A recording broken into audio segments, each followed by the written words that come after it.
we are so glad that you are taking the time out of your day to watch this video about medicine of the 19th century.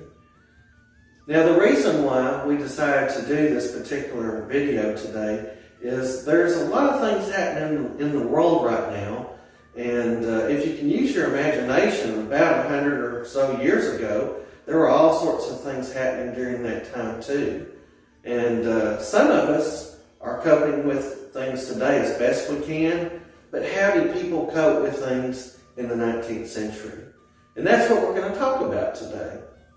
That not all medicines came in bottles in the 19th century, but sometimes they can be found on the very ground that you're walking on. The home that we're currently in now is an old home here at the park. It was built around 1850, and many years ago there was a doctor that lived here. His name was Dr. James Alexander Lafayette Herbal. Now just imagine writing that name all the time. But anyway, he was a practitioner here in Washington and treated people for many different types of things. But I want you to use your imagination. Imagine yourself living maybe on the outskirts of Washington, maybe a few miles out, and you get sick, you can't go to a doctor can't come see you, and you don't have any medicine. What are you going to do? It's kind of scary, isn't it? Well, some people, they had knowledge about some of the plants that were around them. And that's what we're going to discuss today. Some of those plants that were used then are still growing here today. The first plant I'd like to point out to you, we actually have it documented having been used here many years ago for all sorts of different things. It's called sassafras. And I'm from Texas, and my grandparents, they used to call it sassafras. You call it what you want, but I'm just going to call it sassafras to be proper today. Now, how do you identify sassafras?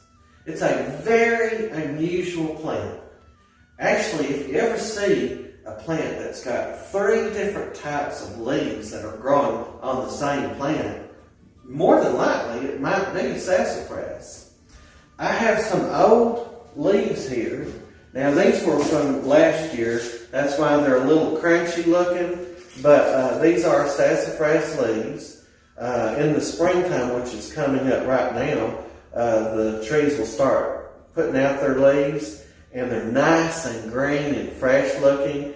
These right here look like they've had a few problems with themselves. But in any case, one of the leaves that the sassafras has on it is one that's oval shaped like this here. We also have a second leaf on the plant that's got 2 parts to it. Almost kind of looks like a mitten. And this is the second leaf here. And then the last leaf has 3 parts to it. Now, I was giving a tour to a young man one day, and he said that looked like a dinosaur's foot. And if you kind of look at it a certain way, it sort of does. But the plant has 3 different types of leaves. I actually have a painting up here that was done by a local artist many years ago to show what sassafras looks like. And you can see the 3 different types of leaves on this illustration. And these are green, by the way. Now, what is the medical part of the plant itself? You're probably asking. It's actually the root, the bottom part of the plant. Now, this is a big, ginormous sassafras root. Not all sassafras roots are this large. Some of them can be pretty small.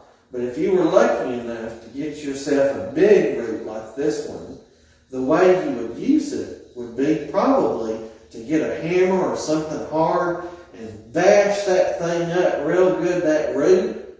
And then the next thing that you're going to do, well, let me back up. Why am I bashing the root up? To break these fibers of the root up so we can pull out the essence or the essential oils of the root. That's why we're banging it up, to kind of break it up, and so when it starts boiling, all those good things in here can come out. So once you get it bashed up, you're going to throw it into a pot of boiling water and boil it for a while. And after that water starts turning to a different color, maybe a dark brown color, you're going to take it off the fire, let it cool down. Take that root out for sure. You don't want to get a hold of this at all. But what you're going to have left over is a tea. And if you want to get technical with it, it's what we would call a decoction. But in any case, you're going to drink that stuff.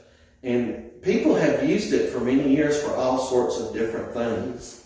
One being, they use it as a blood purifier to help purify the blood. They use it for arthritis, blood pressure, headaches, coughs, all sorts of things. Even today, there are a few people that swear by the sassafras plant. Now, I can actually take a knife or something and scrape this root, and it's very aromatic, meaning it's got some rich smell to it. And to me, it smells like root beer. Now, I think I've heard that before in a soda. So I wonder how they came up with that. That's something you might want to look up yourself.